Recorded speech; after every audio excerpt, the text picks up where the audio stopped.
The day of the operation was meticulously organized into 4 distinct parts, each playing a crucial role in the unfolding mission. Part 1. In the initial phase of the operation, the stage was set for a dramatic and intense start.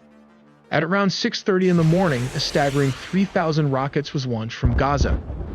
This onslaught featured a wide array of rockets, including the distinctive homemade Qassam and the potent Iranian-made Fajr rockets. The Iron Dome missile defense system sprang into action to counter almost 60% of the rockets animated in our recent video. Simultaneously, the skies near the border crackled with powered hang gliders and motorized paragliders and infiltrated the border. These unconventional flying machines serve as an unexpected element of surprise, challenging the air defense system.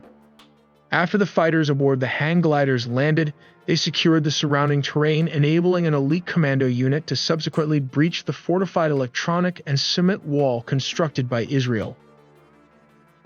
Part 2. At 7:30, a critical juncture of the operation unfolded as fighters executed a coordinated entry into Israeli territory near the Karem Shalom crossing. This crossing held immense significance as it served as a pivotal checkpoint between Israel and Gaza, symbolizing a breach into the heart of Israeli territory. Simultaneously, another group of determined fighters launched an assault on Israel's Erez border crossing station.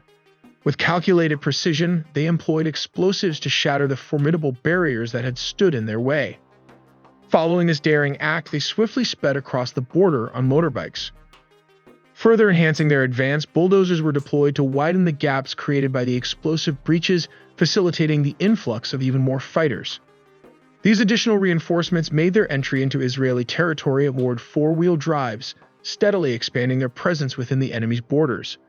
The stage was set for a multifaceted and meticulously coordinated operation as they continued their mission deep within Israeli territory. Part 3.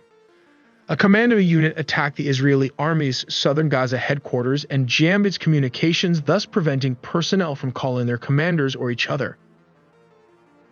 Part 4. The final part involved moving hostages to Gaza, mostly achieved early in the attack meant for a prisoner exchange. Till then, check out the various 3D engineering animations in our channels from nuclear-powered submarine to F-16 fighter jets, the Tesla Cybertruck, and the latest video, the Attack Cargo 130 gunship. So please do us a solid and hit the subscribe and notification bell for more videos to come.